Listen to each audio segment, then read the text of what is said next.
everyone, my name is Rebekah Jones and this is my colleague Barbara Dahlsen, and we are primary teachers at Blackburn English Language School's Whitehorse campus in Burwood East. Our school provides a 20-week intensive English language program for new arrival students, and our classes are made up of approximately 13 students and predominantly Chinese. We focused our teaching and learning cycle project on the middle and upper primary school years with B1 and B2 level students on the EAL continuum. We selected the description genre as a writing focus and the topic of houses as an example unit that could be done within new arrivals context. When preparing this unit, we worked around the complete teaching and learning cycle. These pictures are examples of tasks that were done in the building of the field section, and with the aim of developing students' knowledge and vocabulary around the topic.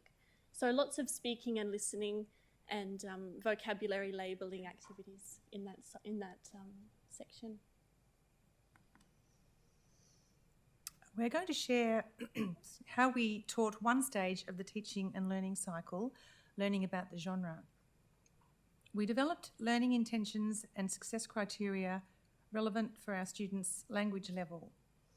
These ones here are for our B1 students. There are different types of descriptions, as you can see in this diagram of graphic organisers. And for our students, we focused on the whole house and its parts. So do you want to talk about the other graphic organisers? So the class and subclass and compare and contrast models would be more suited to higher level students. For example, B2 students would be able to compare and contrast their houses in their home countries and in Australia. First, we developed a suitable model text for B1. We did some detailed reading lessons with the students based on this text in the supported reading stage of the cycle.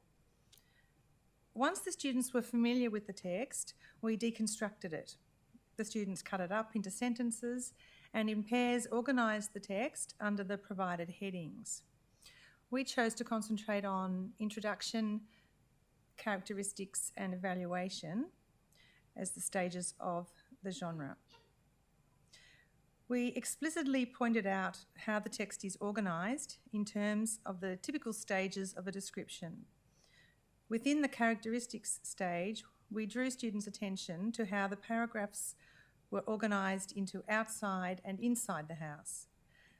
In this way, they learned how to chunk related information to form a coherent text.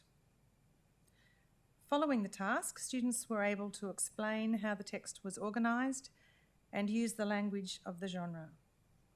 For our students, separating the different parts of the text and physically arranging them under headings helped them to identify the text structure. Students were also developing a shared meta-language to refer to various aspects of the text as they worked together.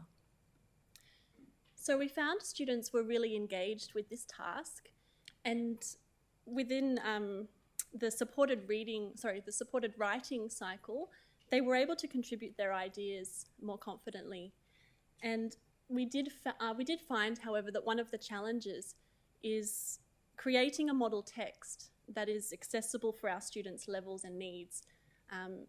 So finding authentic texts for our students' levels is quite a challenge.